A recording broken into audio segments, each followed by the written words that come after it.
Δήμητρα Μόσχου, τι πρόγραμμα έχετε για την ανάπλαση του κοινωνικού ιστού της πόλης μας? Η πρώτη μας μέριμνα είναι η Δημοτική Αστυνομία. Δυστυχώς δεν υπάρχει αστυνόμευση, οπότε δεν υπάρχει ασφάλεια των πολιτών. Η δεύτερη μέριμνα, εξίσου σημαντική, είναι η οδική σύνδεση. Δεν υπάρχει οδικό δίκτυο που να ενώνει τους κατοίκους της προηγούμενης πόλης Νίκαιας και Ρέντι, του ενιαίου πλέον Δήμου, Νίκαιας Αγίου Ιωάννου Ρέντι, οδικά. Δηλαδή, κανένας από τη κάτοικος της Νεάπολης ή και της Νίκαιας, από το κέντρο της Νίκαιας, δεν μπορεί να μεταβεί με ευκολία χρόνια τώρα. Αλλά περισσότερο πιο έντονο είναι το πρόβλημα τώρα που έχουμε γίνει ένας ενιαίος Δήμος και που έχουν μεταφερθεί όλες οι υπηρεσίες στο κέντρο του Ρέντι. Έτσι λοιπόν, ένας κάτοικος της Άνω Νεάπολης και δεν εξυπηρετείται όσον αφορά το κέντρο της πόλης της Νίκαιας, αλλά δεν εξυπηρετείται και όσον αφορά τις υπηρεσίες που έχουν μεταφερθεί εδώ.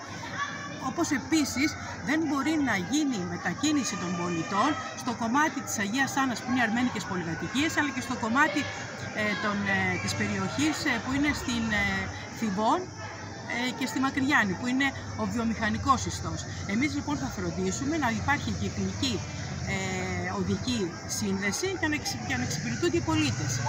Από τα βασικά προβλήματα που υπάρχουν είναι το ότι όσον αφορά την πόλη της Νίκαιας, η προηγούμενη οδός 8 λεγόταν, τώρα λέγεται Πιτσαλγάρη, και η οδός Κονδύλη που τώρα λέγεται 7η Μάρτη, έσπιζαν από ζωή. Υπήρχαν βιοτεχνίες, υπήρχαν πολλά μαγαζιά, τώρα έχει νεκρώσει. Θα φροντίσουμε λοιπόν εμείς με ένα πρόγραμμα που υπάρχει, που δεν μπορεί βέβαια να διατυπωθεί μέσα σε λίγα δευτερόλεπτα, να υπάρχει πραγματικά ζωντάνια και να γίνει η πόλη μας ανοιχτή πόλη. Άλλο πρόβλημα που υπάρχει είναι